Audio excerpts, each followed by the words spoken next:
Bienvenue à tous, merci de votre participation. Pour écouter notre session en français, veuillez cliquer en bas de votre écran sur l'onglet « Interprétation » et sélectionner le drapeau français. Merci. On behalf of ICLEI Africa, the African Centre for Cities, Our Future Cities, Surge Africa, and the Red Cross Crescent Climate Centre, we are delighted to welcome you to the Rise Africa 2024 Action Festival. Rise Africa is a platform that brings together thinkers, doers, and enablers to inspire action for sustainable cities. This is our 4th edition of our Rise Africa Action Festival, which brings together insights, practices, and visions from across the continent under this year's theme of Solutions Only, Failures Also. This year's theme provokes us to change the way we view our cities and approach their development, particularly to promote a solutions orientation to our worldview. The festival invites you to embrace different ways of knowing, to seek ways to bridge science, policy, business, and arts in creative ways. It invites you to forge new partnerships, experiment with new concepts and ideas, and drive change in your homes and communities. This year's festival, we are running a social media storm to share how urbanization is happening in Africa, that cities can be centers of possibility, and how we can inspire action for sustainable African cities. Please share these for the days of the festival, including Africa Day, the 25th of May. As is tradition, we invite you to enter this session in a spirit of creativity.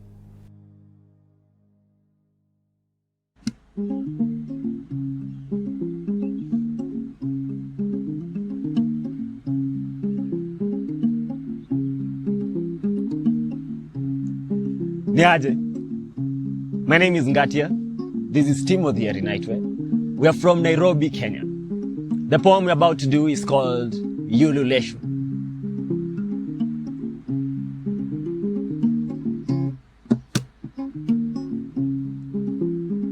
A toast to everyone refueling our reservoirs of joy, choosing to see continuity where endings were declared. Those locking arms in the face of destitution, embracing hope with easy smiles, saying we will see this through and together. Glasses in the air for the weavers amongst us, threading care into tattered social fabric, from locality to neighborhood to area, all bound together by this magic of community, those rubbing the idea of family like balm into unfamiliar bonds.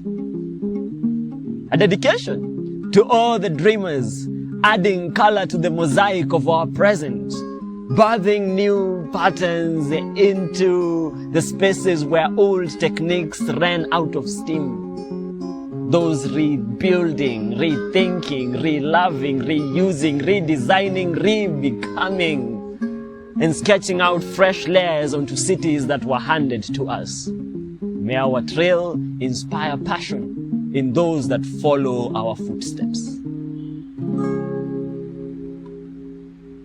Asante sana.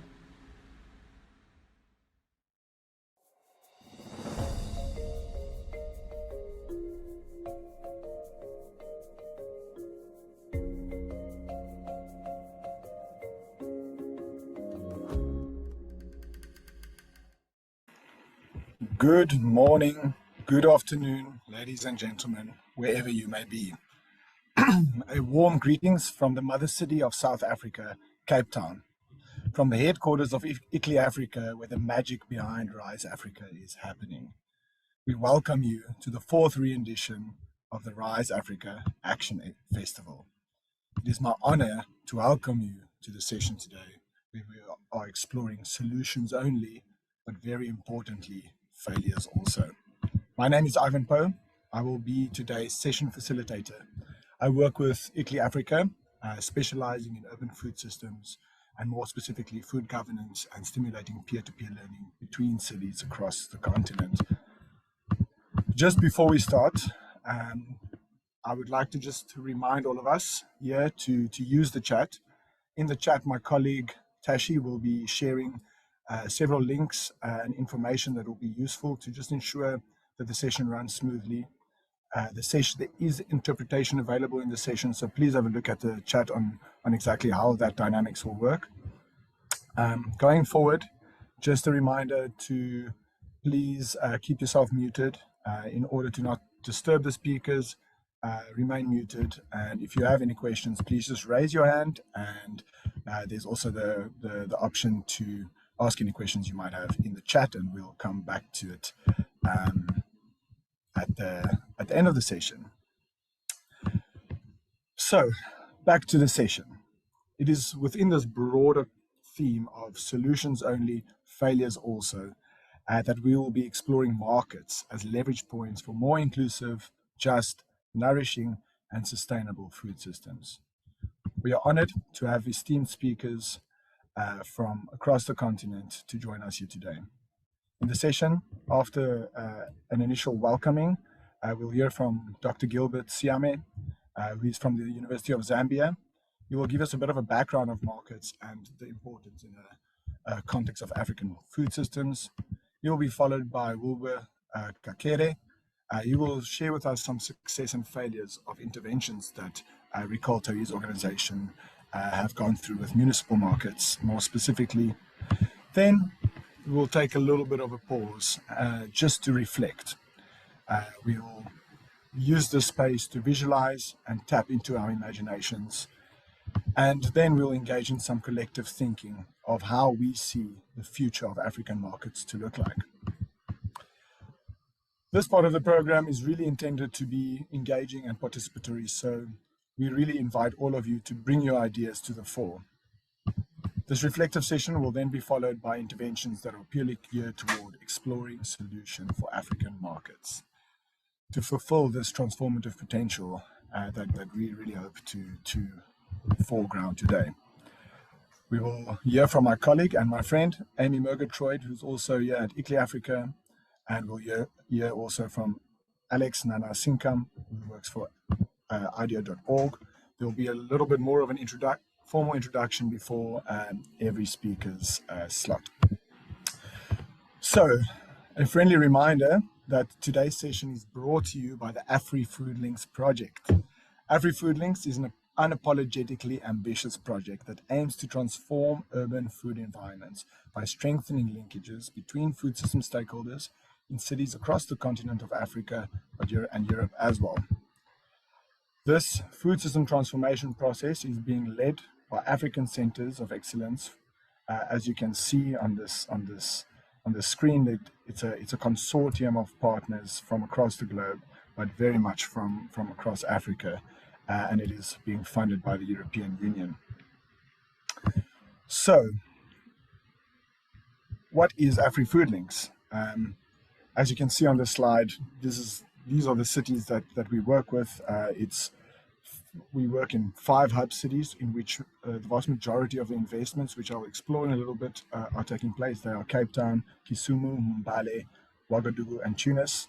And then there are 10 African sharing cities as well, where several other components will be taking place. But the peer-to-peer exchange component of the AfriFood Links project is very much focused in on these African sharing cities. And then in order to broaden and stimulate this cross-continental learning, we're also bringing 5 European sharing cities as well. So the broader aim of AfriFood Links is to improve food and nutrition security while also delivering positive outcomes for climate and the environment. And it does so by working and really building socio-ecological resilience in 65 plus cities. And where the additional cities come in is in the broader network city strategy of the AfriFood Links project, which once again is at the core of the peer-to-peer strategy. So it aims to do this by promoting public shifts to sustainable and healthy diets, transforming urban food environments through real-world social technical experience and pilot projects, and then to promote multi-actor and inclusive governance to really stimulate this idea of inclusive governance and decision-making processes within local governments, and then also to accelerate innovative women and youth-led agri-food businesses through also a range of incubation processes that will be taking place in the hub cities. So looking a little bit at the theory of change of AfriFood Links, it really delves in and tries to address the systemic underpinnings of food insecurity and the environmental impact to lead to real world transformation while also generating and producing knowledge. AfriFoodlinks views urban food environments as the key arena for improving nutrition and reducing environmental impact in African cities. This is because food environments, apologies, are where residents make their choices about the food that they eat. And it is where the food security priorities of food availability, access, agency utilization, and stability kind of all come together and manifest. And when we're thinking of these dynamics and kind of the pillars of food and nutrition security and the different elements of food environments, one cannot help but to think of markets already emerging and bubbling up. So in our pursuit as an AfriFoodlinks project, we really prioritize three drivers of food environments that we try and impact, and that is infrastructure and investment in infrastructure, social and cultural preferences, and then also business innovation. So just stepping a little bit back and looking at the kind of the broader picture of AfriFoodlinks and the different type of areas that we engage in, I thought it would just be useful to share a bit more on that. And as you will see, it's a very diverse and kind of broad project.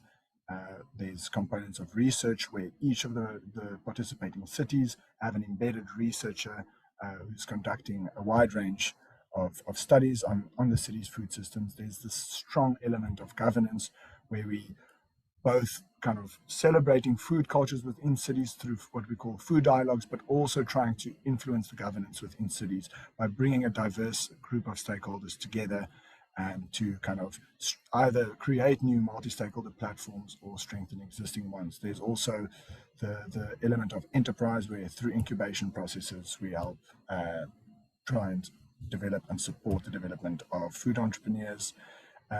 And then also global partnerships, trying to strengthen kind of institutions within Africa's relationship with donors and other agencies in Europe. And then lastly, but very importantly, mutual exchange and learning. And it is through this mutual exchange and learning where this idea of markets has really, really become quite solidified in our areas of prioritization in AfriFoodlinks. On this slide, you'll see a collage of photos. All of these photos have emerged from a really important and large component of the AfriFoodlinks project, which is the city-to-city exchanges, where we bring officials from different cities together in a specific African sharing city to go through a week-long program of stimulating kind of mutual and two-way learning, but also to kind of inform the real-world socio-technical experiments that will follow. So here you can see photos of markets from Lusaka to Kisumu to Antananarivo to Chefchaouen to Windhoek, and the diversity and vibrancy of all these markets are palpable and so clear as like these units of urban food systems transformation. So on that note, I would like us to just pause a bit and engage a little bit in a word cloud, just to get some of your thoughts on what comes to mind when you think of markets in Africa. So there's a barcode on the screen. Feel free to just use your phone and scan it. My colleague Tashi has also posted a link in the chat. Once you enter there, there's a code also displayed on the screen, 42719809. And the prompt here is to just give us what is the first word that comes to mind when you think about markets in Africa. So with that, I'll stop sharing. I'm going to open the Mentimeter and then maybe give you about 2 to 3 minutes, maybe less, let's say 2 minutes, to just fill in your responses, and I look forward to seeing what comes out there.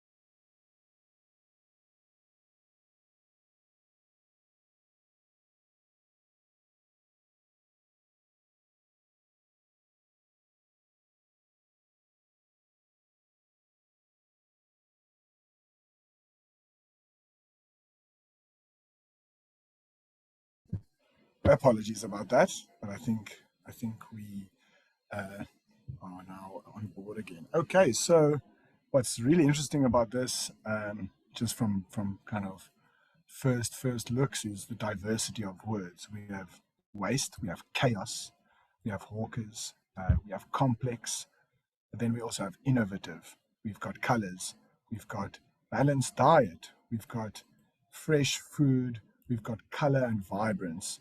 And normally with a word cloud, there's one or two words that kind of grows in size and is a clear priority. But when we're thinking about food markets, clearly they're so vibrant and so diverse and so complex that there's no clear single unifying thing. So in the next Mentimeter, I really look forward to hearing some more kind of deep reflections from all of you.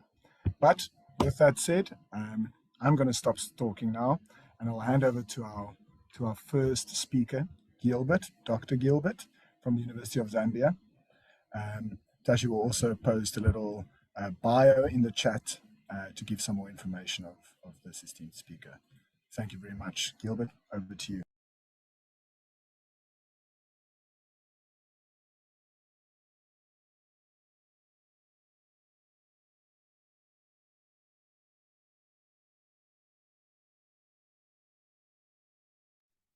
Thank you, Paul. I'll be sharing the slides just about now. You can try. Oh, there we go. That's perfect. Right. Thank you so much, Paul, for such a wonderful opening, and it's a pleasure to be here. Thank you for the invitation. Thank you to the participants. I've been asked to make an intervention, really just to bring about some of the core issues around food markets in Africa. And I draw my input from a wide range of sources, my own work, people's research and publications, reports, and several other things. I'm coming from the University of Zambia, but also I'm an embedded researcher on the Afri-Food links in the city of Lusaka. So I'm representing those institutions. I have a framing question just to help me and you to walk along and get to understand a few things around food and around markets in Africa. I ask, in what ways do public urban food markets influence food systems performance? And what innovations at the markets can lead to transformative change? So the first is how markets actually influence the performance of food systems. But also, what can we learn and what can we do to make these markets function and deliver to the expectation that the population may need? This leads me to the first part of the presentation. Paul talked about the nature of markets and showed fantastic pictures from across cities on the African continent. And those pictures you saw is what I focus on in my presentation. I focus my work and my presentation on public markets. And they've been documented and written about by several people in some quarters and some parts of the world. They are called wet markets. This really is public markets. They can be formal, they can be informal, or they can be mixed. And one of the largest markets I've been to in Lusaka, which is Soweto, is a mix of both. And I've seen these in East Africa, in West Africa, and across the African continent. These markets differ significantly from the so-called, or what we call the modern food markets, such as supermarkets, retail shops, and other places that have predictable systems, predictable opening times, predictable service delivery, predictable pricing, and predictable governance regimes.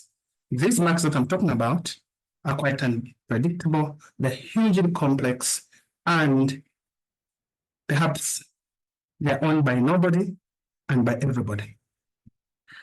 These markets are typically overseen or governed by local governments, or city governments, or municipal governments. But the ones that tend to tilt towards very informal markets, public markets, are overseen sometimes by communities or cooperatives or both. And I want to mention that what you see here is a picture I took in Mzuzu last year. This is a market for fresh foods in the city of Mzuzu in Malawi. The market is completely deserted, it's left, it's abandoned, and just few meters away, the food market is outside, and it's hundreds of thousands of people selling and buying.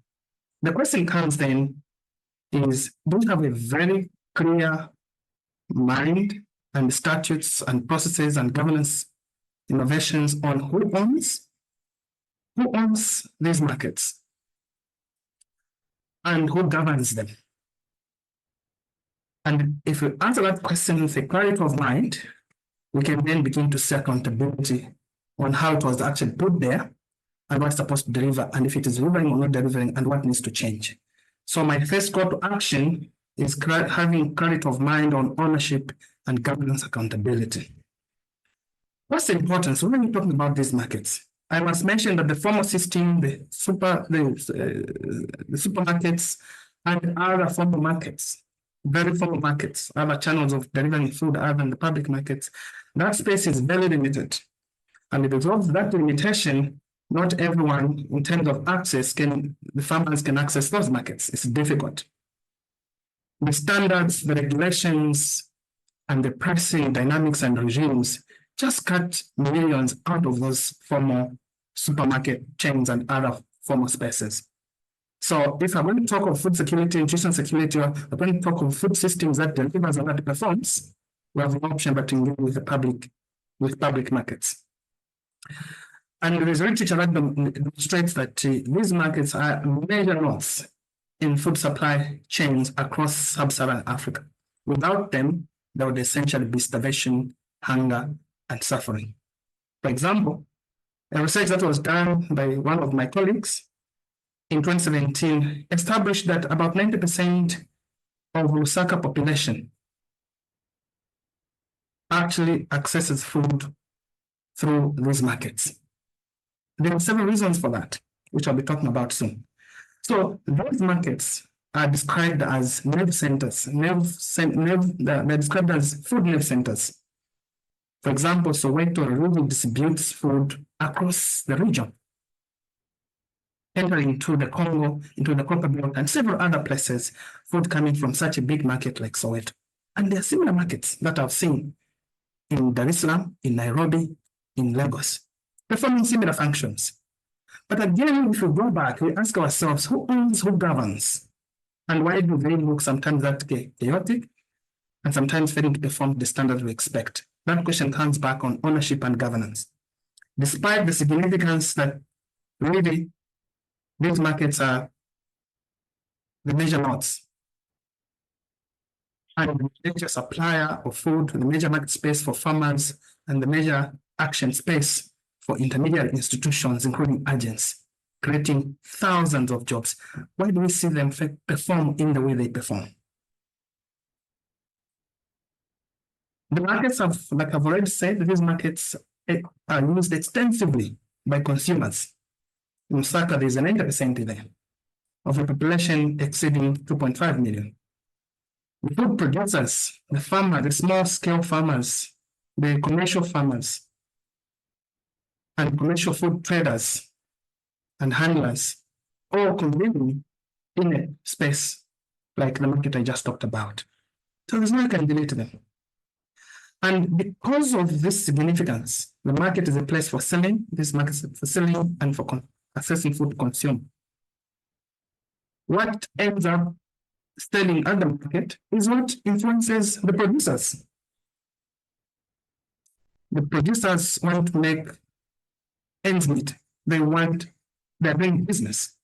The intermediaries either doing business or collecting a living out of these markets. And really what happens that influences the whole chain, to influences what is grown, what is transported, and what is sold where. In this way, these markets are driving food prices, they're driving production, and they're driving supply. In the process, these markets are shaping behaviors of food system actors. And the behaviors are what we are seeing as determining to a large extent types of investment at different nodes within the food system. from production to processing, packaging to transportation. And therefore, we need to really understand this. We've seen policies that really focus on production, leaving markets like this unattended to, which are abandoned in policy and registration, or actual real politics, real governance, real management. And so what I call in terms of action here, is that these markets are very poorly understood. How they shape the whole food system, very poorly understood. And the call to action is for actors to increase access about the dynamics at these markets, so that this valuable information that can be available can inform investments at different nodes within the food system, particularly at the production stage. For example, a mere rumor that mangoes are fetching high price or tomatoes are fetching high price has tended to influence farmers to produce over and above the market capacity or the consumer capacity, consumer levels or consumption levels. And in the process, within a space of a very short period of time, we tend to see oversupply. And what I'm talking about is what is happening right now in the tomato sector in Lusaka at Soweto. Oversupply leading to sudden and destructive price fluctuations, causing literally everyone to lose. And that needs to say, what type of information are these people fed with? What is the information here for people to make informed decisions around marketing and around the performance of these markets? Public food markets are a key source of affordable food for millions. But what we have tended to see is that programs, interventions tend to focus on something else. And the key here is that there is need for a focus, policy and programming to balance. Is extremely delicate, but there's need to balance what role these markets perform to ensure that the very poor, the producers in the semi-rural and rural areas supplying food, and urban producers supplying food to these markets, they are supported. But at the same time, access to affordable food at these markets is guaranteed. That requires significant intervention in order to, first of all, fully understand it in terms of policy terms, but again, also invest in the same. Markets need to supply affordable food to all without compromising food safety and quality.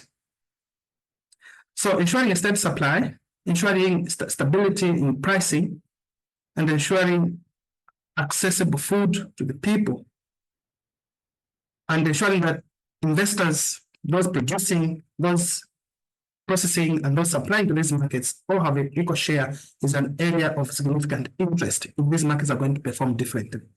How do we ensure a win-win situation or a mutual stake by several actors at these markets? And one of my core areas of intervention here is that there's need to integrate, first to better understand and integrate unregulated intermediate actors such as food and market agents. And in one of the projects that I've been part of in Southern Africa, has clearly established that identifying agents, the middle person dealing food, increases the cost. And if we are regulated, also they lead to significant problems, including losses, cost on the consumer, losses on the producer, and several other things that we cannot touch, like food safety and food quality, because they are somewhere in between and the law does not really cover them. This is a widespread issue across African food markets. Food handling is another major problem that requires attention at these markets, and we're looking at food safety, we're looking at food quality associated with food handling practices, especially if the handling is done by intermediary actors who are basically trying to find a job or make a living and have no any background whatsoever in food business, but also they are completely on their own. Nobody is governing them, nobody is regulating them.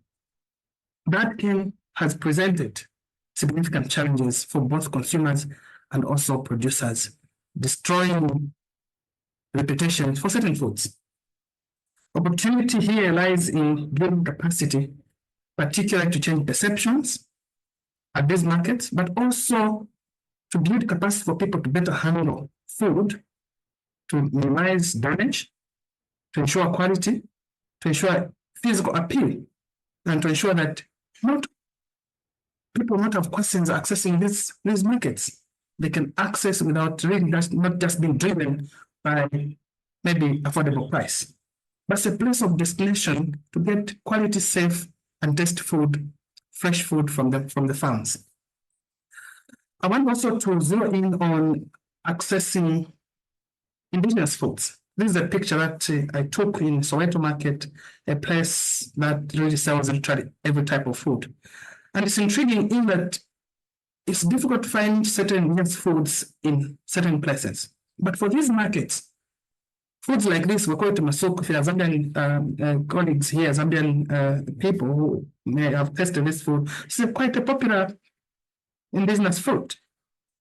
And so it's quite high. But where do you get it? It can only be got in certain places like this. It's got significant different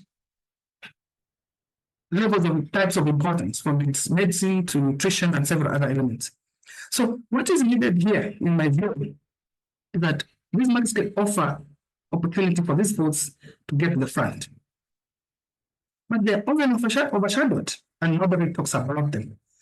So in this era of climate change and increasing food insecurity due to environmental change, there's need to raise the conversation about where indigenous food can find itself in front. But what is needed in terms of intervention is information to change perception around this, that local foods are equally important.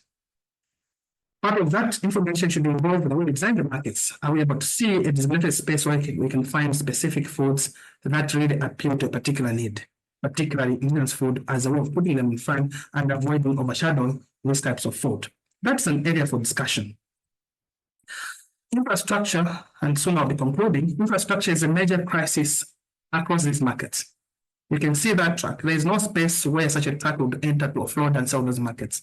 So farmers or intermediaries or transporters just arrive and start to sell. This is common and widespread. Now, this will be visible. Certain invisible things will be like water. People sit and be selling. Water will not be part of the discussion, but it will become part of the discussion when the food goes to get spoiled. When food needs to be kept fresh. When food needs to be kept safe, it becomes part of the discussion. When pandemics kick in, like cholera outbreaks kick in, one of the studies show clearly a very close association between what happens at such markets, where water is not there, where sanitation is a crisis, and the emergence or widespread of disease, particularly waterborne diseases. So these infrastructural limitations come to the front, or they are uncovered when a crisis hits a particular public health issue. And we see these problems also coming, due to lack of deployment of adequate technology. And the area for intervention here, in my view, is that there's need to really build collaboration, build bridges between actors, so that infrastructure deficits of this nature, energy, storage facilities, water and sanitation, trading spaces, well-planned and well-built trading spaces. These infrastructure deficits, there's need for a multi-actor collaborative approach to solving these problems. Are we able to see public sector, private sector, local users, CSOs, and others combining effort, each delivering a particular component they can deliver? The answer is yes, but somebody needs to take first step to achieve that. That is an important area for intervention to make a difference in African markets. These markets also are a site for very high food losses. This is a picture again that we took from Soweto. I apologize for using a lot of materials from Lusaka, and it's because by default I'm based here and I research these markets. So really, they are very, very high losses. Apart from food lost at harvest at the farm stage, the next stage we see high losses in excess of 15-20%, depending on the city region that we are studying, the food system, is the markets. And the losses are largely because of what I've talked about already, infrastructure and handling practices. And so for this report, that is 2024 report, Zambia Circular Economy Analysis Report, it really shows that of the total waste, solid waste in Lusaka, over 50% is actually food. That presents opportunity, but also is an indictment on actors. If there is high nutrition and high food insecurity in the city, which is true, but again, there's significant food that is going to the bin. Changing the narrative of food farm to the fork to farm to the dump site. We need to engage how do we change this narrative and how do we capture if there is need. Even before we talk of making use of the waste, food waste, how do we minimize the waste? Later on, that which is going to the dust being lost, how do we actually make use of it? This is my last slide. I want to end by saying, I struggled what title to give, marketing governance or market governance. I think it's a bit of both. It is the governance question or governance issue that is making some of these markets not perform the way they perform. They not perform the way they perform. The potential is high. Literally everyone relies on them, from the city government on revenue, to the farmer, to the consumer, to the intermediary agent selling food there, creating thousands of jobs. But they are mismanaged. The failures in waste, the failures in services, the failures in the increased politicization of these markets, it all speaks to governance. What are some of the areas that we can intervene? Begin to deploy digital solutions, particularly on revenue management, could be a game changer. Monitoring performance is after achieving and answering the first question of who owns markets.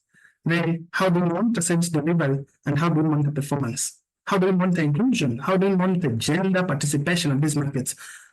Digital tools require further investigation on how they can be deployed to change the narrative and reshape the future African food market in African cities. Thank you very much.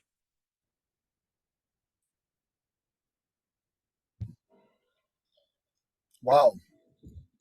Thank you so much, Dr. Gilbert. That was that was a really powerful presentation. I feel like you touched on so much there, both framing markets as an area of concern, as a problem, but also as something that holds such an important solution for the challenges faced by our continent, particularly when it comes to food and nutrition security, and the fact that these are spaces in urban areas where more than half of the food consumed in our continent.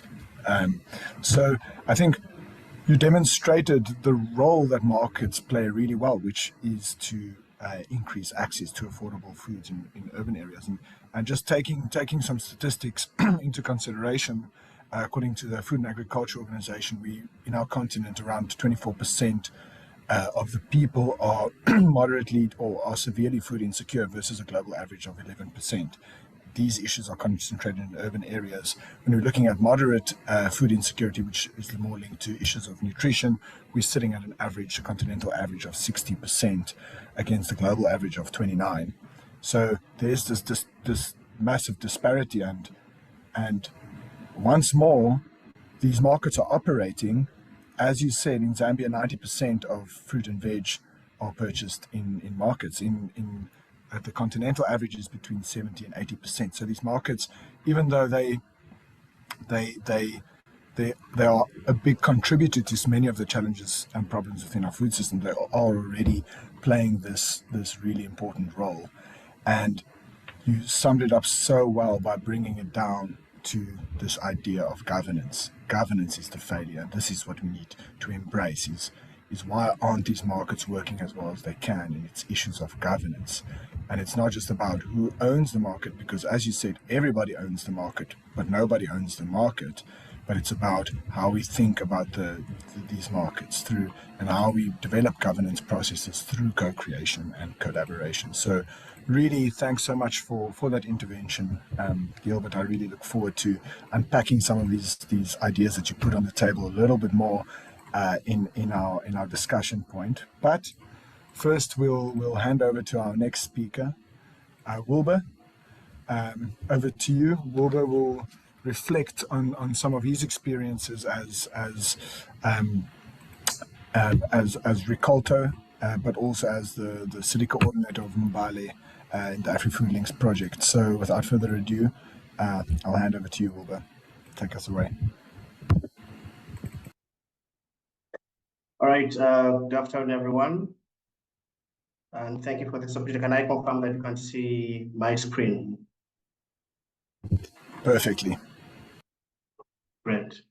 Thank you. So I'll be sharing with you exploring the successes and failures of interventions in municipal markets in Africa. However, I'll do a case for Mbale City. So my name is Wilbur Kakaire, and I work with Ricolto. And I'm also the AfriFood Links coordinator for within Mbale City.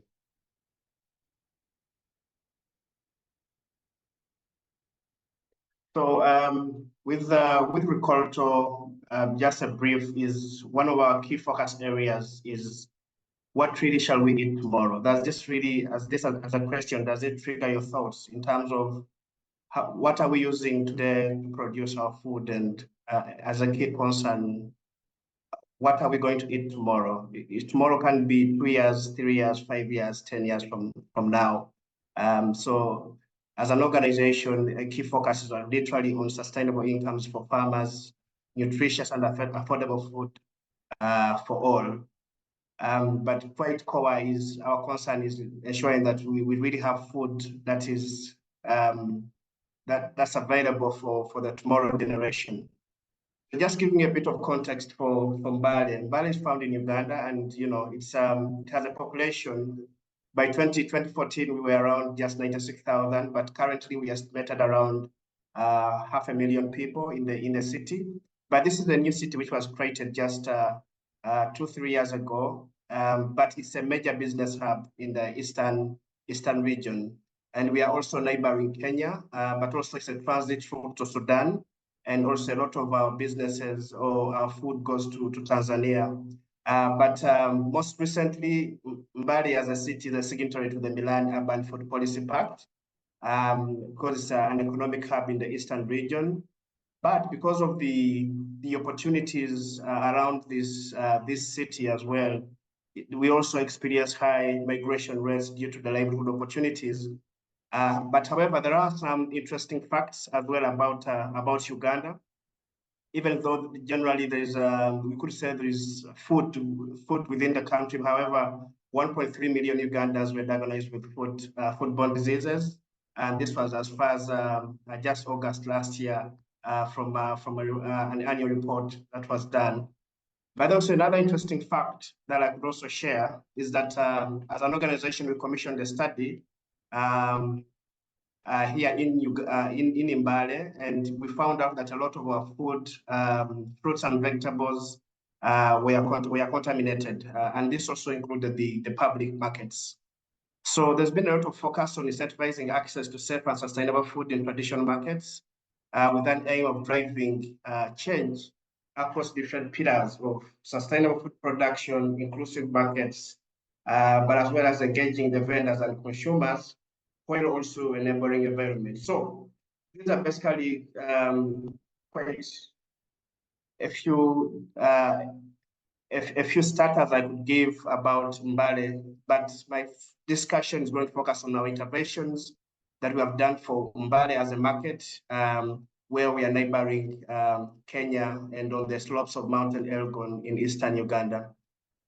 I'll begin with the failures, and then I'll end with the successes. And I want to thank Gilbert for really setting the pace and highlighting a number of these. And I see a lot of there's not the markets that we have in Africa are not very different. I mean, what's happening in Uganda could be happening in Kisumu, is happening in Soweto, is happening in Mozambique. So one of the key failures, within our municipal markets is basically an issue of waste management. There's a lot of biodegradable waste and also plastic waste that's coming in from the markets, and also the management of this waste is really an issue. And for example, for Mbale, We have had multiple, media coverages around the issues of waste management, and most of this is emanating from the main market, the main market really has, on a day-to basis, we have over 30,000 people going through the main market that we have in Mbale City. Then, like Gilbert really mentioned a lot around the infrastructure, the state of the markets, the energy. For example, in Mbale market, when they were setting up this market, it's now like 9 years old. It's quite a, as you mentioned, it's quite a big market. It's about now 9 years old. However, you find that it was designed that for example, the food vendors use electricity. However, now we saw that the vendors are unable to use this electricity because of the high cost of the power. And now they're using, either charcoal or firewood to prepare the food. And then other challenges where, which have been failure is basically the storage facilities that would enable food preservation in the markets, and also the aspect of ensuring there is food residue, because you find aspects whereby vendors are buying more than what they could be able to sell. So the demand and supply in the main market in Mbale, there is really a huge mismatch, especially when it comes to the food. So most of this food really ends up going bad and turns into, the biodegradable waste that ends up on the streets of the town. And then, of course, the other concern is around the weak food governance issues, not only the capacity gaps with the management of the markets themselves, because there are committees in those markets, but then also there is also a level of political interferences in the way the markets could be organized. The regulatory frameworks also are lacking in a way. So all of these are some of the failures that we continue to see within the market governance issues and the overall food governance within Mbale and the markets as well. Then the other aspects, of course, of concern are basically around the quality of the products, food safety, as Gilbert also mentioned, the hygiene and sanitation, vendors being able to be aware about the food handling techniques and safety for the food. So, and this sometimes also is a deterrent for the customers or the clients to come and buy the food from some of our markets. And then maybe furthermore, speak more around the knowledge gaps about the food system when it comes to our technocrats within the city. We've really had to make a lot of interventions around ensuring that we are pushing forward the agenda of looking at the food aspect as an entire system, aside that we can address multiple gaps within Mbale. The other thing I will talk about, which has been a continuous failure, has been around, of course, the limitations around finance and the business innovations when it comes to food, where the business communities has limitations in terms of upscaling, and some of the businesses that have come up in the business community have been really struggling, and yet they are quite a big component when it comes to ensuring supporting and creating the linkages with the market. And then finally, I'll speak about the misplaced consumer preferences. Where, of course, this relates to the diets within the consumer community within Mbale, whereby their demands sometimes also influence the nature of products that are being presented in the markets. So if a consumer is coming to the market and they want a coated tomato which has been sprayed after being harvested, then of course that would influence. So these are some of the things we've been trying to address. So let me move quickly to maybe a bit of photography here. You'd find that the first picture here, they're trying to wash the carrots and someone in their gumboots, trying to clean the carrots from this running stream, and someone's just using their gumboots to clean the carrots, and this ends up in the market.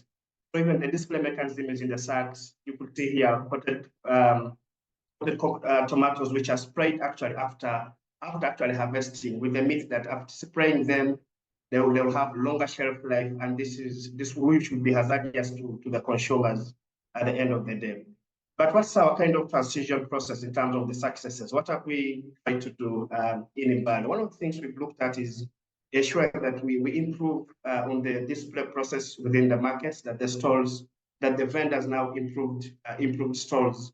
And so we are trying to move from one part of the display process within the markets to another part so that, there is a level of sanitation, hygiene, and also that the display is, attractive to the clients who can come into the markets to as well improve on the clientele for the vendors in the market. The other aspects that I'll talk about was basically around the multi-stakeholder platforms that we are piloting in Mbale as one of the, which are really successes for now, bringing together different stakeholders. One of them has been really the Good Food Council and then the Good Food Parliament, which is a multi-stakeholder platform for different individuals within the market to participate in discussions around the food systems within the market. So this, of course, led to the improvement of the market stalls, training of vendors in food handling, inventory, product display, establishment of this as a parliament, where we have all these different stakeholders, and creating relations between farmers and vendors, and most of all, the consumer awareness campaigns that we've also embarked on within Mbale.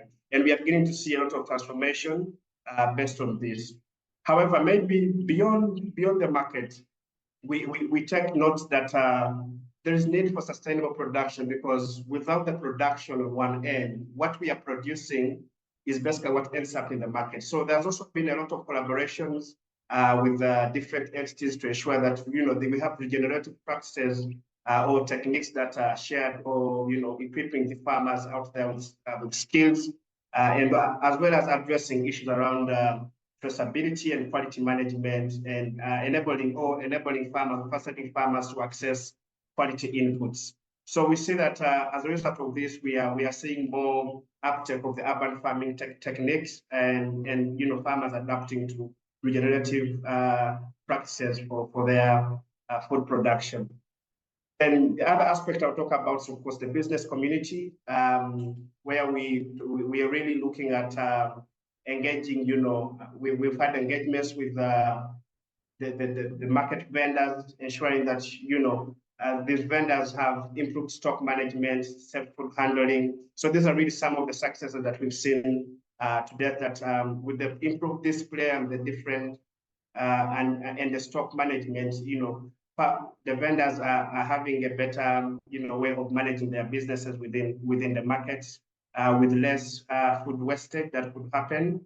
And then in addition to that, we talked about the stalls. We have improved the number of stalls. Then the food handling and food handling competition is also an innovation that we have launched, which ideally has also resulted into improved hygiene, product presentation, and there's, of course, also customer care. And then business development and market linkages for over 40 micro businesses within the city, linking them within to the market as well. So this is, for example, the picture here is one of those the Good Council meeting that was happening with different key stakeholders that we had, and this was established like 2 years ago. And we have seen that overall there's been more deliberations around food, and the city now seems to be more concerned around the kind of food and the markets that we are having within the city. And as well, we have, so the council is a smaller group, and then we have the Good Food Parliament, which is actually like close to over 70 people, and most of these are actually city officials who come together with other stakeholders within the city, and we are discussing the issues around food within Mbale. And we are seeing that the debate is, we have good participation of the city officials in this, and we get to discuss with the top leadership in the city around the food, and they are all concerned about now the state of food in Mbale. Maybe as I wind up, I wanted to just point out a few key lessons we are picking from the markets. One, the markets depend on really sustainable food production, looking at our food. And so smallholder farmers need to adopt regenerative practices across the different markets in the cities, so that the backward linkage to the market is strong and is sustainable. And then we also noticed that the mainstream consumers have liked, properly displayed stalls and customer care. And if our vendors in the markets adopt really improved stalls, we noticed that they would also improve on their clientele from within the cities. And the other aspect is basically an enabling environment for sustainable food systems would require comprehensive framework of formal and informal rules. It's not just basically an issue of enforcement, but then there must be political and technical will from the different cities to see that the markets are functioning as they need to function, but then also the strong leadership of of the different administrations that could be there within the different cities is also a core area for the success of the different markets. But most of all, also effective coordination. There are different development partners in different cities who are also interested in contributing towards the development of our markets. And so there needs to be a level of coordination for the different partners so that resources are put to good use in the different markets. I want to thank you for your time. And this is what I could share as our failures and successes from Mbale as a city, looking at the core areas where we feel we need to do more, and also what we think is really taking traction. Thank you very much.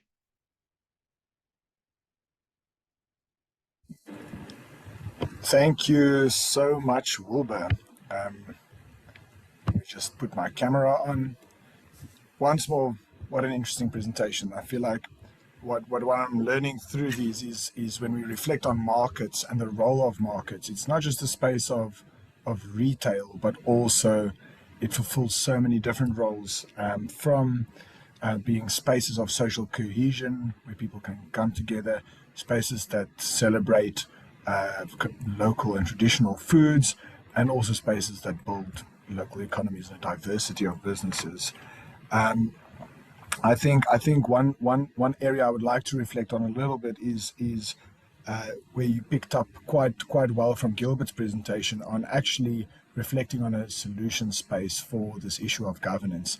Not saying that Mbale through the Good Food Council and Good Food Parliament are doing it perfectly, but I think, and I would invite everyone on this call to go have a look at Agriculture's work, as well as Food Right Alliance in the Good Food Parliament of Mbale, which is a multi-stakeholder governance platform, and the work that they've done around markets and improving food safety within these spaces.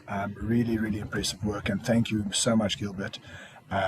Definitely hope that there will be more questions around this issue of governance coming your way.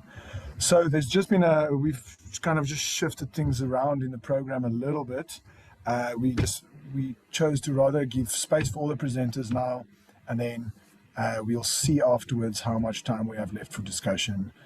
So without further ado, I'm going to hand over to Amy Murgatroyd to reflect on some of ICLEI's work that we're doing in markets. Go ahead, Amy.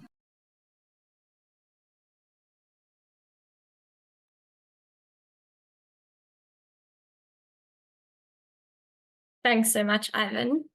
Hi, everybody. Yeah, so as Ivan said, Amy Murgatroyd. I'm a professional officer at ICLEI Africa, working in the urban food systems team and specializing in food systems.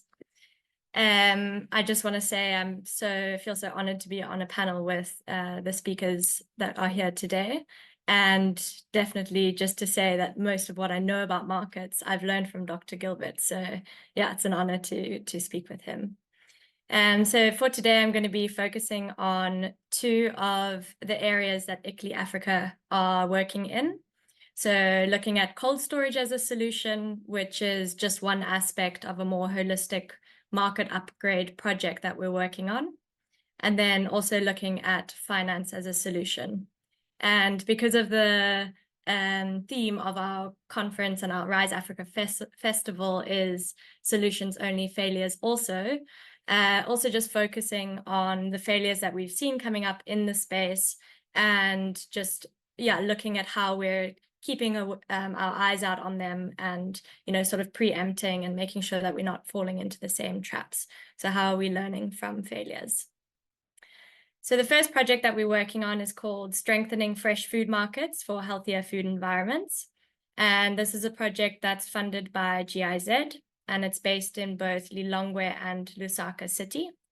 And so for this project, we're basically trying to see what a potential transformative initiative could be within the fresh food market space. And so during phase 1 of this project, we have run a number of one-on-one consultations across both cities. So speaking to 50 plus actors across the whole chain, from market vendors to market management, professors and academics, NGOs, private sector, and just trying to tease out where the main sort of priority area is in each city. And so for today, I'm going to be focusing on cold storage because, as you can see from these diagrams, so the size of the circle on the screen represents the amount of times that came up as a solution. So in Lusaka City, you can see that cold storage was really the biggest priority intervention that was being called for. And in Lilongwe City, it was second to more general infrastructure upgrades. So what do we know about cold chain infrastructure? As has been mentioned in the presentations before, we have a very high percentage of food loss in the markets. Some people quote up to 40% of the food that enters the market is lost. And one of the reasons for that is the limited cold chain infrastructure. So of the 7 markets that we visited across the 2 cities, which is a tiny proportion compared to what there actually is, only one of those markets had a cold chain facility, and that had only been put in place maybe a month before. And so how vendors are generally dealing with this is that they have high rates of restocking. So they're buying new produce every 2 days, let's say, and then the old produce that goes to waste is put into a dump. And so obviously this has high transport costs for the vendors, and also because they're wasting a lot, they really don't have very high profits. This is a perfect example. So we met this lovely vendor who told us that for every 5 bunches she purchases of these leafy greens, up to 3 will go to waste in a day. And I think what's interesting is I said to her, why don't you just buy less? And she said, well, if you have like an abundant stand, people are more likely to stop. And it was funny because along this whole line of vendors, we stopped at her because she had such an abundant stand. So there's this interesting kind of dynamic there that we need to be aware of. And so obviously this doesn't only create a burden for the vendors, but also for the municipality, who end up having a large waste management issue on their hands. And as you can see on the side, there's actually people still vending right next to this waste pile, which again increases the vulnerability to disease and also compromises food safety. So what do we know about cold chain as a solution? I think it's fair to say that cold chain can increase the availability of nutritious food by reducing food loss and waste. And so they say that, it can improve shelf life from 1 day to 20 days. We also know that it improves food safety. So through reducing the growth of human pathogens, and then also eliminating the need for harmful chemicals. So often you'll see in the market spaces, the tomatoes will have little white dots on them. And that's a sign of them using a certain chemical to help preserve the tomatoes. And obviously then people are consuming them, not always having washed them, and that has a knock-on effect. Interestingly, however, this is not how cold chain is always perceived on the ground locally. So while many vendors that we spoke to were open to trying cold storage, there was generally this misconception that when you said cold storage, they thought you meant freezer. And obviously we know freezer, it would not be appropriate for fresh vegetables. So there's this process of sensitization that needs to happen. And, when we're thinking about failures and how we move forward, if we are to just put a cold chain facility in a market and think that it's going to be great because we know that, it increases availability, that won't necessarily be the case because there's these existing belief systems. So just needing to be aware of that. And then also on the consumer side, there was this perception that the produce sold in these public markets is actually fresher than the supermarket. And exactly because of this thing that, cold chain, you can keep something for up to 20 days. So when you go to a supermarket and you buy some vegetables, there's a high chance that it's been sitting there much longer than if you buy it from the market, where you know that it hasn't been there for more than 2 days. Otherwise, it wouldn't be good anymore. So yeah, just thinking about these perceptions when we're putting forward an intervention.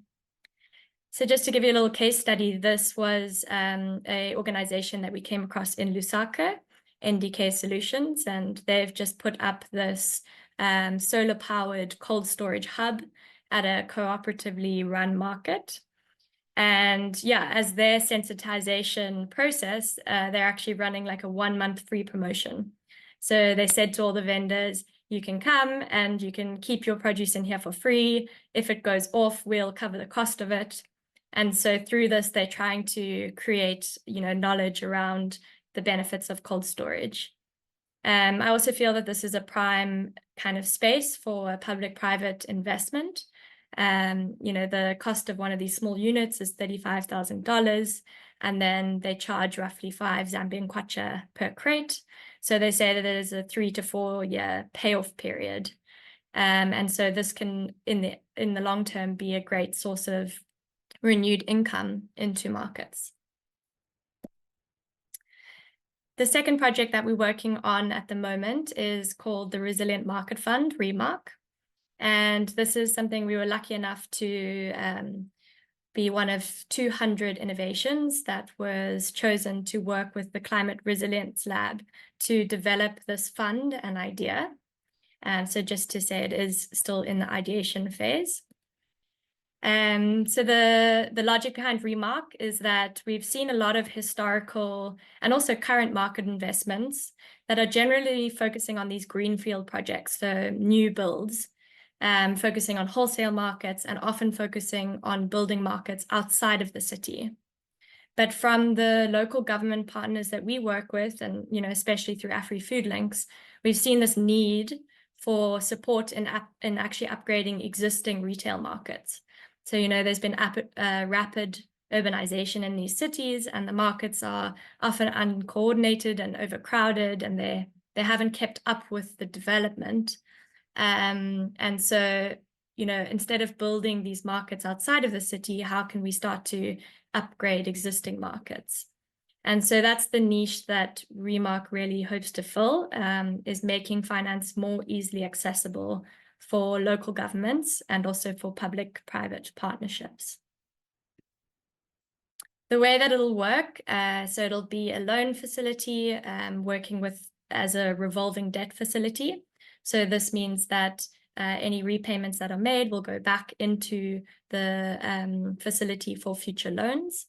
And then with this, we'll have a technical assistance and project preparation facility. So that'll actually work with municipalities around these governance questions that have come up, and try and ensure that we can de-risk the investment as much as possible.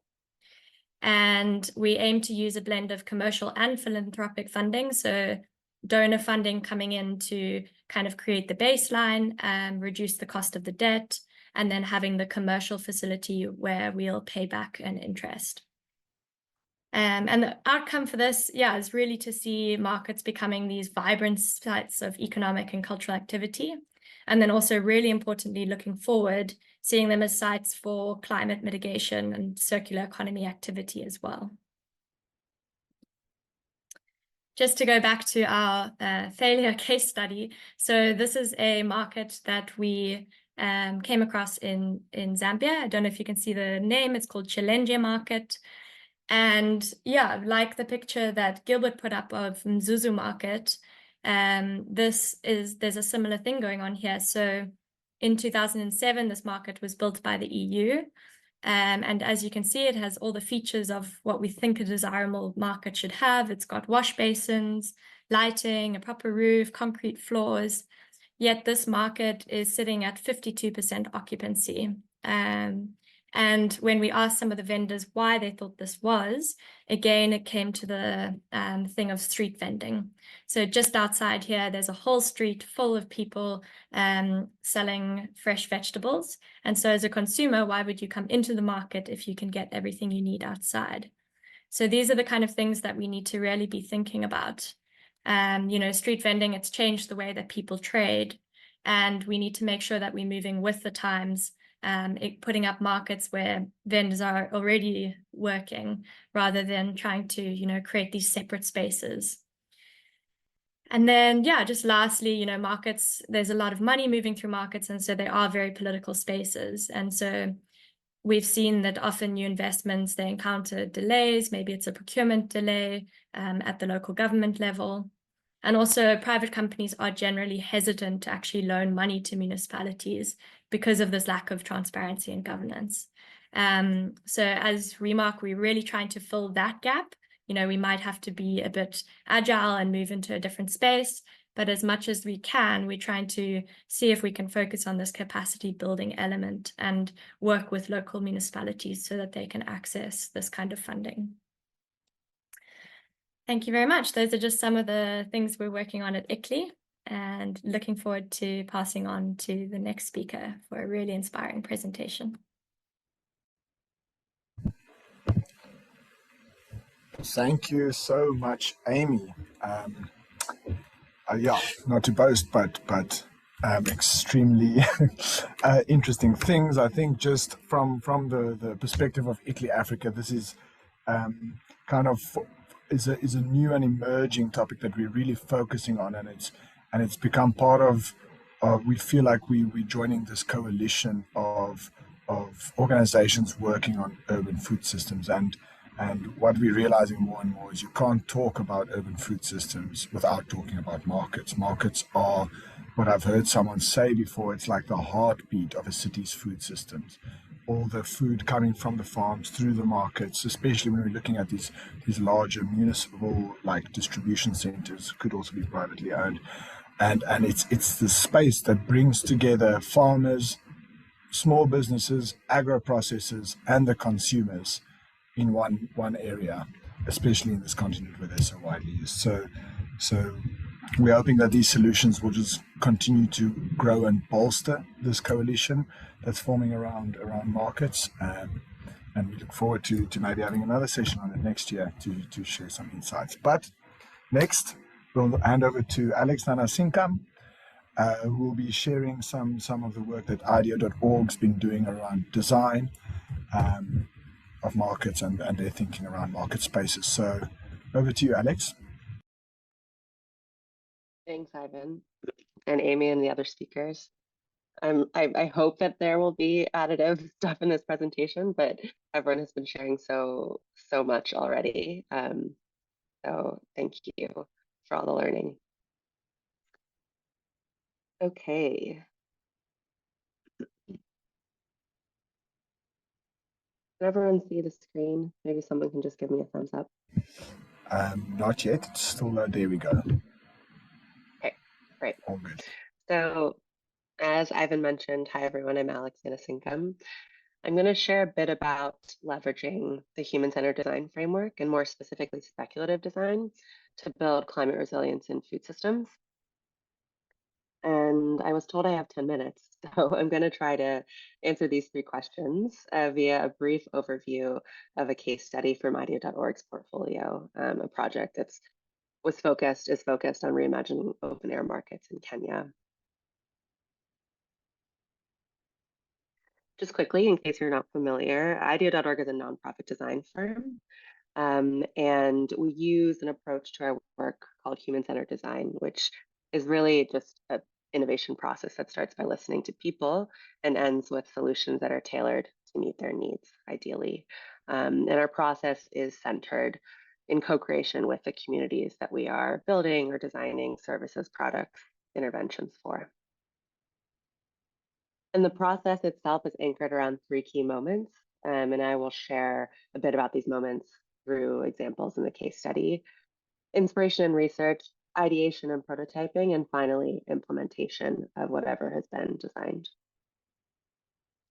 And human-centered design focuses on creating solutions at the intersection of desirability, so what people want and need, what they actually want and need; feasibility, what are the capabilities and conditions that are necessary for a solution to thrive or to work sustainably over time; and viability, is the solution financially sustainable over time. And for us, we believe this model is really a helpful one for designing with and for smallholder farmers and agriculturalists. It allows us to think about farmer prosperity, food security, and climate resilience, how all those things sort of come together to support the ecosystems that farmers and agriculturalists are working in. And that leads me to this case study. So in 2020 and into 2021, which as we all know is a pretty intense and unexpected time in the world, we collaborated with the East African Grain Council and Rockefeller Foundation to reimagine the future of open air food markets in Kenya. And the goal of this work was to consider how we could promote higher standards of safety, sanitation, comfort, and sustainability for individuals who are in these ecosystems now, but also in the future. And before I dive in, a foundational takeaway from this research is that we, as a design organization and designers, and I think also many stakeholders working in this space, have a responsibility to look past our preconceived notions that organization and structure must be visible to the naked eye for a market to work. And so much of our learning was that markets all over Kenya and the continent are in fact old and resilient institutions, not necessarily built on brick and mortar, but rather built on these breathing, living networks of hundreds of individuals, whether that's vendors, artisans, shoppers, tradespeople who have shared economic interests and a strong sense of belonging.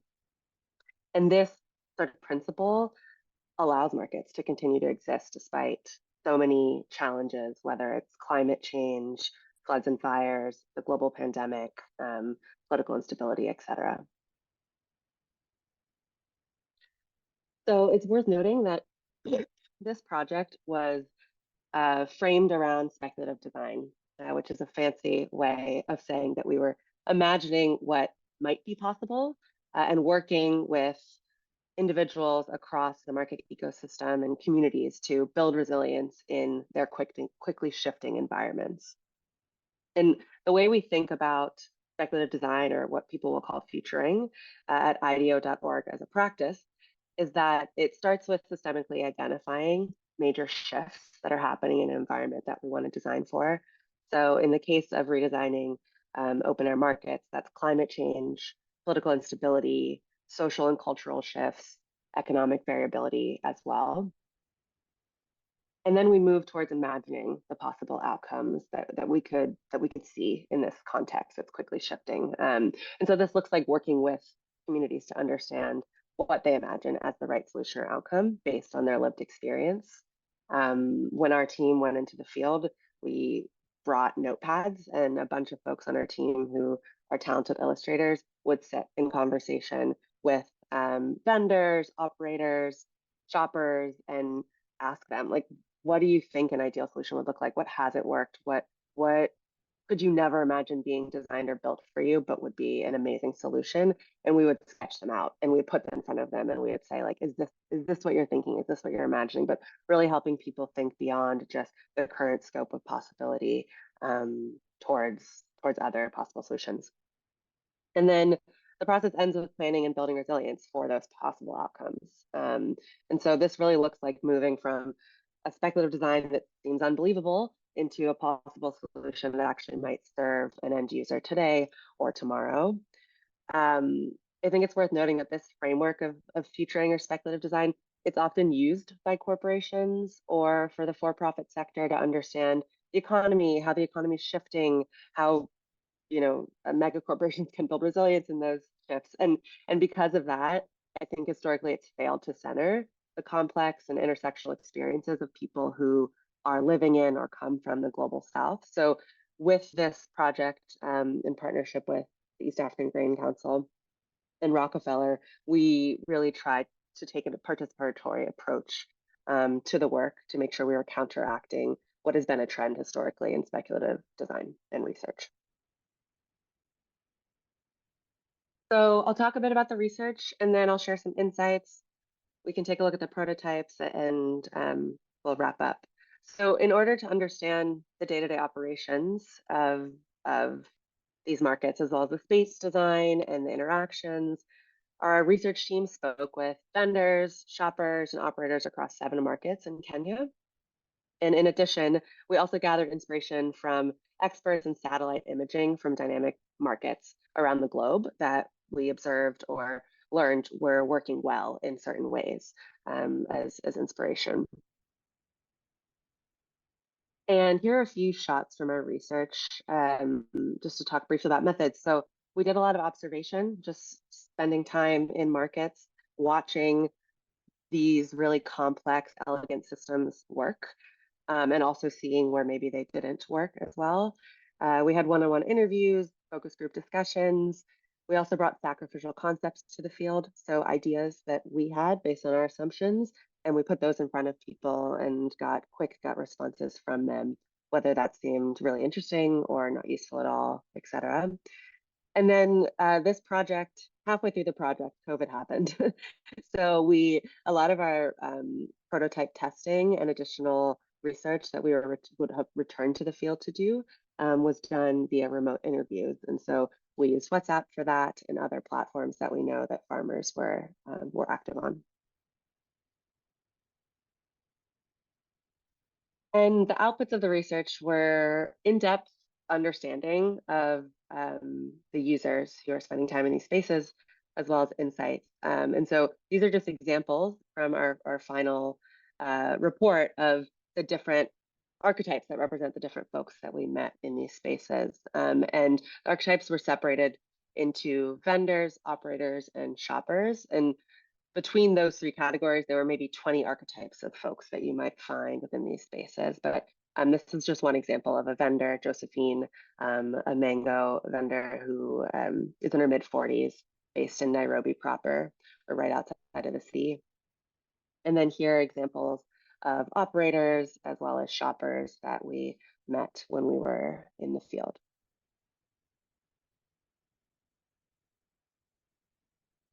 I'm moving quite fast, and I apologize about that, but I want to make sure we have time for discussion. Thanks, Alex, but you can take your time.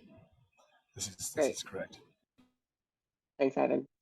So yeah, I will talk a bit about the insights that came out of our research, which I think is one of the most interesting parts of this work. And so the organizing concept for our research, after a bunch of synthesis, ended up being that a functioning market is a delicate balance of 3 different building blocks. It's an orchestration between people, space, and economics. So when we say people, we mean those who are working in the market, shopping in it, managing its day-to-day operations, its maintenance, as well as its safety. By space, we meant the infrastructure that's in and around the market that allows it to distinguish itself maybe from other surrounding markets and also allows it to function.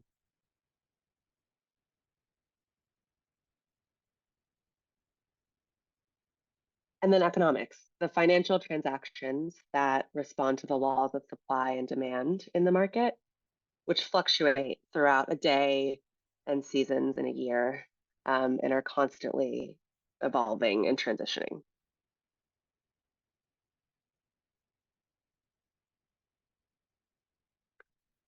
So our first big insight is around structure, and this is that vendors, not the brick and mortar structure of a market, are the backbone of these spaces.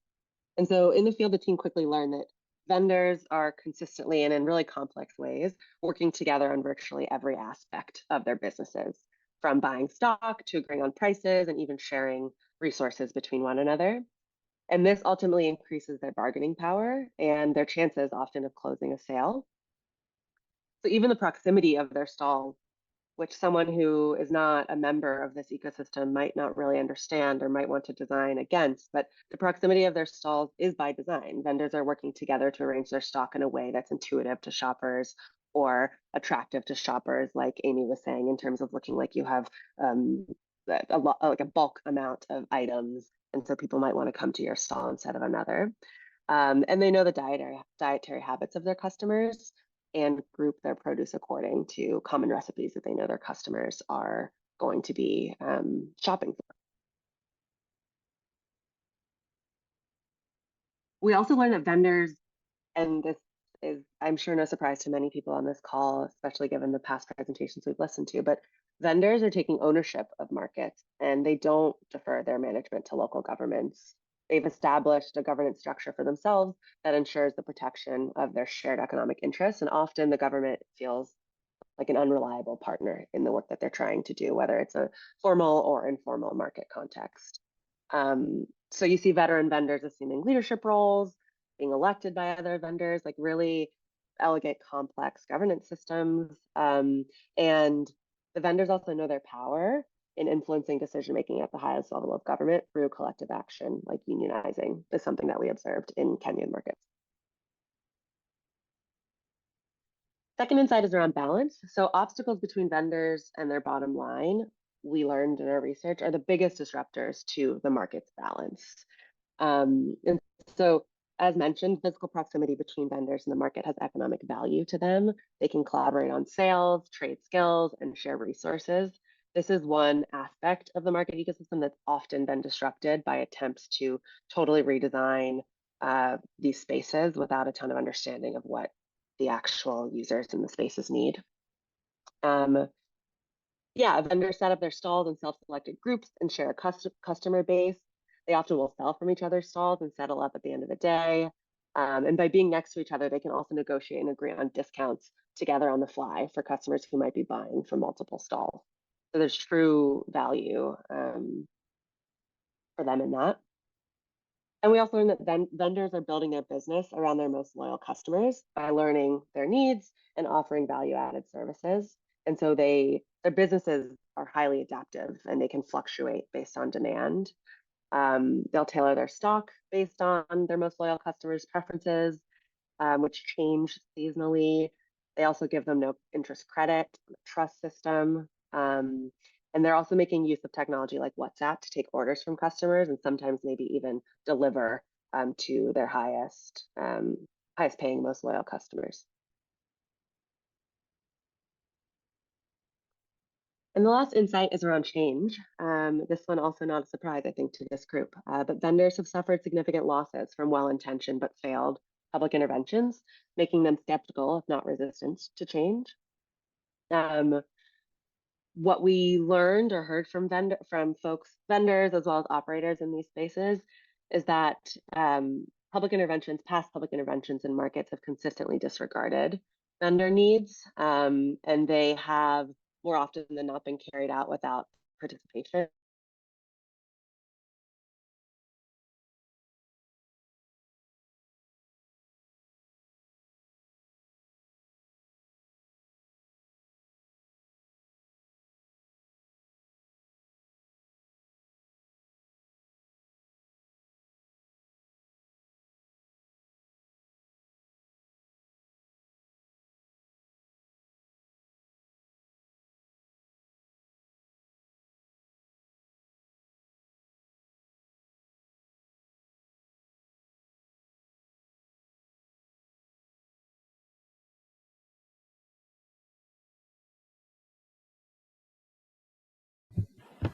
Hi, Alex.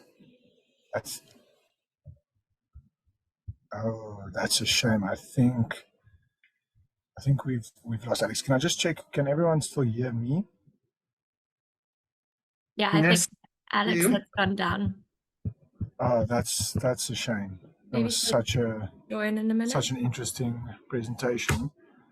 Yeah, let's maybe give her another minute. So just on the note, the session was intended to last until now, but we do have some time to go a little bit over. So maybe while we wait for Alex to join again, perhaps I'll just open up to the floor for some questions, after which we'll have some final reflections before closing. So participants, any questions, reflections, ideas from your side? Yes, Mungai.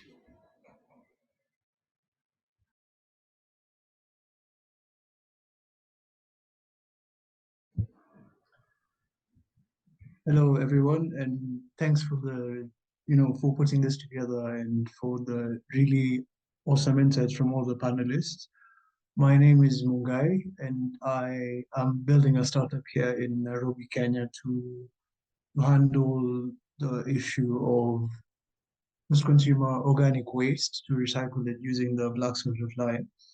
And I'm currently in the design stages, and I'm really happy to hear the focus of today's discussion was on marketplaces in Africa, which are really responsible for a lot of food loss and waste. So my question would be how, especially from the experience of all the panelists, how can markets be designed or redesigned? And how can you also include the vendors and all the participants in the market to ensure that this waste is properly managed? Of course, a lot of the discussions today have been on storage and presentation of the food and organization of the market. But what solutions are there, especially from a design perspective and structure perspective, regarding the waste management problem that is facing a lot of African markets? Thank you, Mungai. I'd like to hand over to our panel. Anyone have a response? I'm happy to respond. Go ahead, Wilbur. So from Mbale's perspective, some of the solutions that we have looked at that will actually support a couple of innovations around the waste management processes are also related to the biggest issue with partly for the waste in the markets is basically that the waste is unsorted.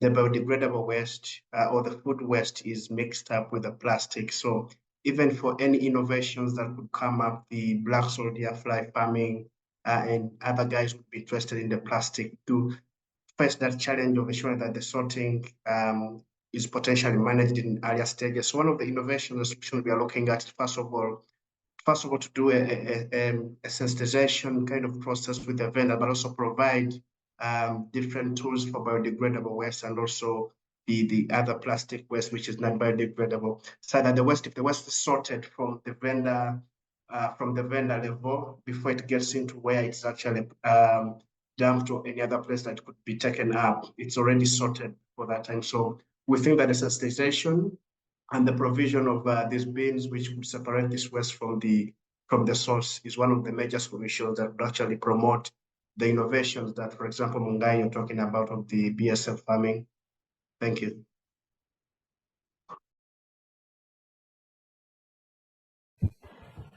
Thanks very much, Wilbur. Gilbert, I see your video's on. You also have a response? Thank you, Mungai, for the question. That's really an important question. The design element is part of the equation to addressing waste of the market. Apart from the provision of infrastructure to ensure separation happens, it is also important to factor in the design on the distance that the market users actually need to travel before they drop or put the waste where it's supposed to be. In Lusaka, there have been a number of interventions. There's intervention called the primary collection point, secondary collection point, and tertiary collection points. The primary is something that is very close to where the waste is being generated, so that people don't leave their stands to go and dump the waste somewhere. That's one of the reasons there's so much waste. So then the secondary is where you do a little bit of collection, and the tertiary is when I pick to a designated place, either to recycle, to reuse, or to take the dump site, as it is typically the case. So it's important in the design thinking to see how food stands can be designed to perform multiple functions as a source of food where people need to buy, but also there must be provision around there where waste is actually safely and well kept, which is equally separated. That will go in for several thinking levels, including how to maximize the space, but also how to put separation infrastructure around nodes where the waste is actually collected. The assumption that is typically there is to have a dump site or a place where waste is put quite some meters away, and people don't have that time because they're typically competing to get the best custom. So that's in addition to what my colleague Ruba has said. The distance factor is important.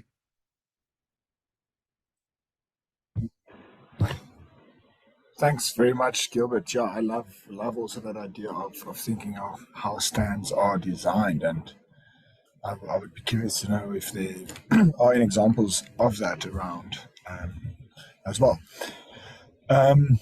Any other questions from the participants?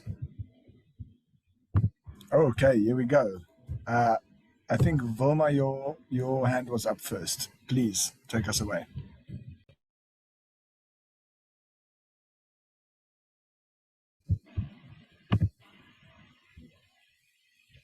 Okay, thank you.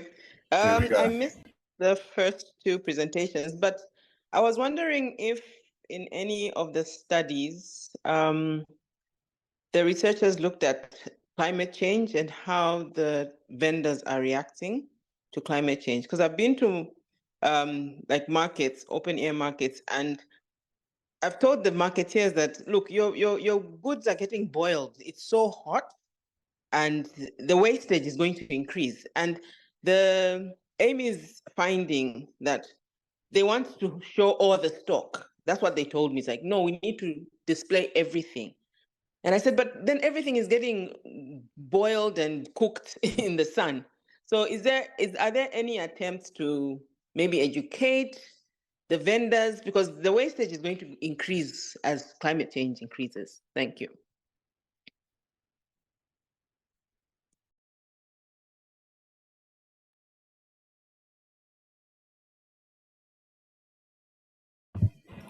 Thanks Thank very you. much. Okay, go ahead. I'll Wilbur. submit just possibly one part that we have also noted here in Mbale, that sometimes we often see vendors buying large stocks of their food, the food they're going to vend, and then they end up, it ends up going bad. So one of the things that we have, our first innovation has been basically into taking them through stock management, ensuring that they look at their past performance as well, and then that they are able to manage their stock to avoid over purchasing, because the demand and supply often there is a huge mismatch.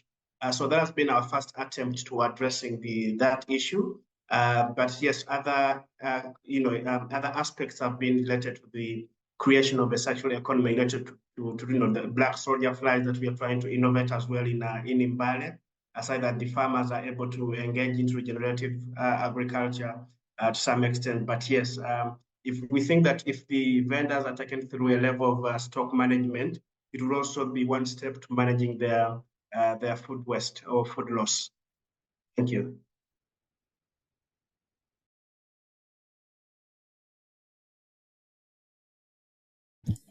Thank you very much, Wilbur, as well. Any other panelists before we hand over to Fruit for a question?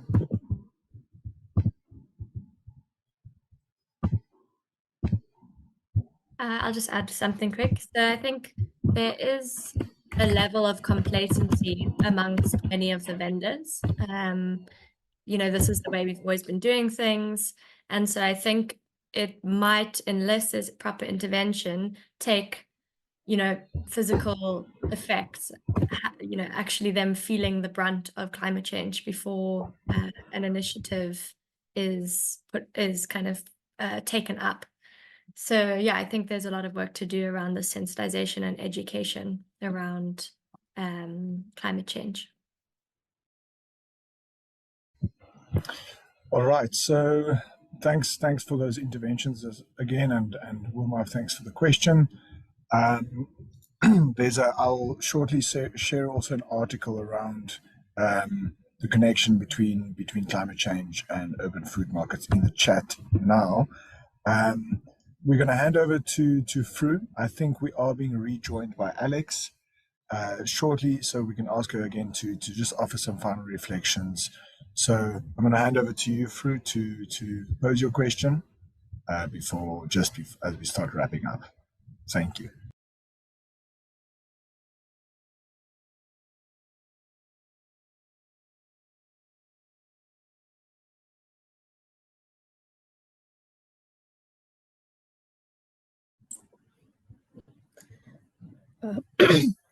Thanks, Gilbert, Wilbur, Alex, and Amy for the wonderful presentation.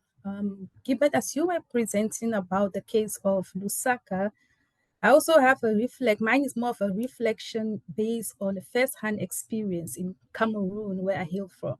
So I grew up in the city of Boya, and there is also the same market setting like the one you presented for Lusaka. One of the things I noticed in that market is that the city council issues a ticket to all the vendors. But it's rather unfortunate that in as much as the vendors pay this levy, but the markets are still underdeveloped. So I believe one of the key aspects that most of the markets that are still underdeveloped in Africa lies in the issue of governance, which you highlighted. Most of our leaders are rather self-sufficient rather than people-centered. If they can put people-centered development at the forefront of our development plan, then I believe most of these challenges that the markets in Africa are facing will be resolved. So that's some of the contribution I would like to make based on the experience I've had in most markets in Cameroon. Thanks very much, Fru, for that insight as well. We are rejoined by Alex. She's joined as Ivan Poe. I promise there's not two of me in this call. Yeah, it's quite unfortunate that your internet got cut out. Maybe I can just before handing over to you, just offer one or two reflections. And the first thing I want to say is, wow, those visuals in the presentation are absolutely amazing. Both the actual photos, but also the kind of the design elements around that. And you really started working into the theme of Rise Africa. And I think all of the speakers have touched on this point, and that is when we're talking about solutions only. You said it so well that in your framing of vendors as the backbones of markets, that is where the solutions lie. We cannot talk about solutions without talking with the people that are exposed to the problems that we're trying to address in the first place. It almost doesn't make sense because they've got such a unique position in understanding a problem. So you were exploring this dynamic and really getting into the nitty-gritty of how exactly vendors offer solutions to many of the challenges we face in market spaces. So I would like to hand over to you again, Alex, aka Ivan, to maybe close us off with some final thoughts on that.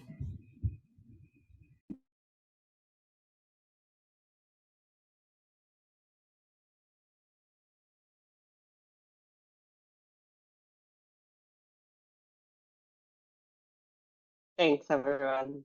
Sorry, I'm asking for permission to unmute and show my video. Oh, so we can hear you. And I think maybe yes, because I'm not a host. Yeah, my apologies when you rejoined. No problem at all. Go. You should be able to share now. Okay. Great. It wouldn't be a Zoom call with folks from all across the continent without tech issues. So I apologize, everyone. My internet just entirely cut out here in Nairobi. Okay, so I am just gonna quick wrap up by sharing some of the prototypes that we designed based on our research. And I think that'll take us to the end, but if there's time for questions, I'm happy to answer them as well. All right, so what did we design? Our prototypes ended up being focused on a balance of safety, hygiene, and good nutrition. So the design team actually built 15 sacrificial concepts that promoted food safety, good nutrition, hygiene, and waste reduction in markets, while also, and this was the most important part, amplifying the economic practices of participants. So this looked like everything from youth gardens to RFID bands, which are radio frequency identification for vendors to pay and track their dues via mobile payments, to vendor stall pods, which you see here, kind of an early prototype of that.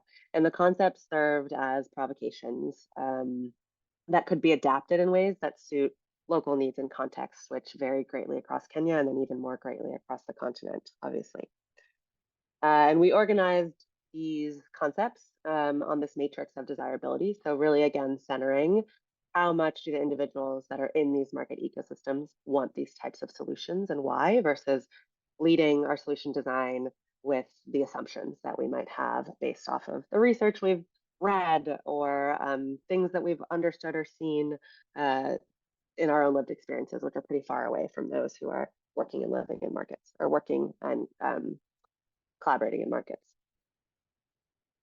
And so here's an example of the considerations for each of the design concepts. So pain points to consider, possible futures for this work, economic needs, provocation, timescale for creation, potential partners, possible variations on the concept, and then most importantly, feedback from real market participants. So you see like quotes here that represent the perspectives of the market participants on these concepts.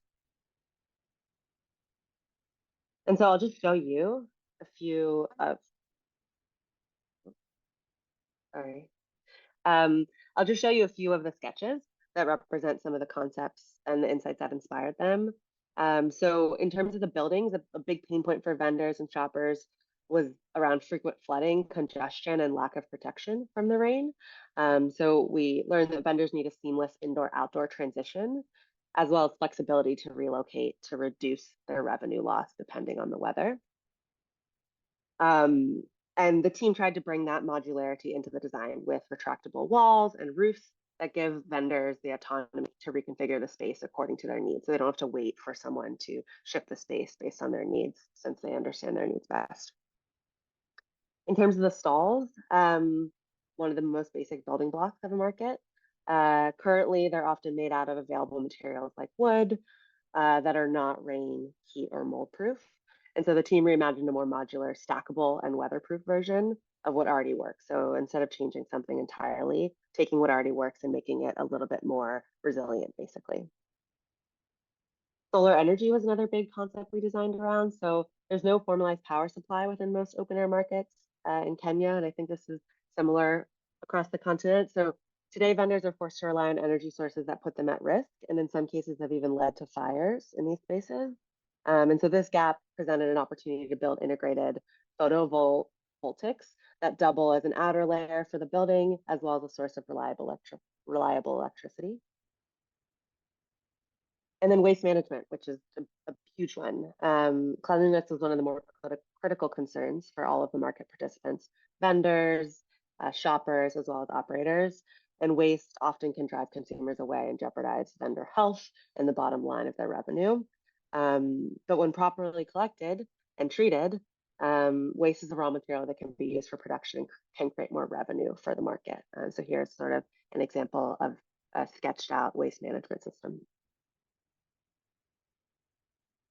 All right, so those are just a few examples of the designs that we built. And when I say built, we did not physically build these concepts, but we put these concepts in front of our partners at the East African Grain Council, as well as Rockefeller Foundation, to work with an architectural firm and other consultants to actually bring these to life.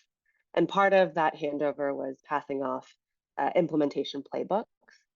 So the playbooks are focused on supporting anyone who's going to be touching this work moving forward to either transition a pre-existing market into some of these concepts to be more resilient, to build new markets, or to scale marketplaces to become larger, as well as impact measurement guides and metrics that they can use to basically understand and learn how effective these concepts are in these spaces, and community participation guides, guidelines. So anyone who is working to bring these concepts to life in a market, how can they be collaborating and basically building this together with the individuals who spend time in these spaces. Since our engagement, the Rockefeller Foundation has been working on piloting the smart markets and producing guidelines for scaling and replicating them across the continent. I think one note is that this has been slowed down by the pandemic and a lot of the economic shifts that we saw post-pandemic, but we're hopeful that we'll see some of these concepts become a reality across African markets in the next few years. So I will pause there, put my email on the screen in case anyone wants to get in touch to talk more about this work. Thanks all. Thank you, Alex. There's something that you said in more toward the beginning of your presentation, which was thinking beyond the current scope of possibilities, and this presentation of yours has shown how that's possible. But the fact that you followed a human-centered design approach in exhibiting this, I think, is really, really special. And I think as we draw to a close, and really appreciate everyone for staying on a little bit longer. Unfortunately, we don't have time for more discussion, but I just want to reflect on RISE more broadly, and a reoccurring theme throughout each of the RISE is this idea of human-centered design, inclusive governance, and exploring ways in which the multiplicity of perspectives when it comes to a problem area can be integrated. And I think when we even focus and narrow the scope into a phenomenon like markets, we can see how that just becomes more and more important. And I think from the first presenter to the last, a really beautiful story has been told of yes, how markets can be framed as a contributor to a lot of the problems faced by our city's food systems, but it's also an incredibly powerful solution space, a space in which, through the people that are currently benefiting from the space, we can actually really re-envision how these kind of areas can really fortify the process of moving towards more sustainable urban food systems, which is what we are after at the end of the day. So, with that, I have to wrap up. We've got a series of other sessions starting in 5 minutes. My colleague Sarah has posted a link in the chat where you can find the other sessions happening this afternoon. So please join us for that. Tomorrow we'll be having the kind of final closing of the Rise Africa Action Festival. To all the panelists, thank you very, very much for sharing your insights and bearing with us even though we went over time. I really feel like this is part of a really powerful part of this coalition around urban food systems and markets that's forming. I wish we could talk forever, but alas, thank you to all the participants, to the people that posed questions. We'll be sharing a debrief after the festival. The recording of the video will be made available, and we'll be sharing that as well. So once more, thank you to everybody, and I wish you a beautiful afternoon further.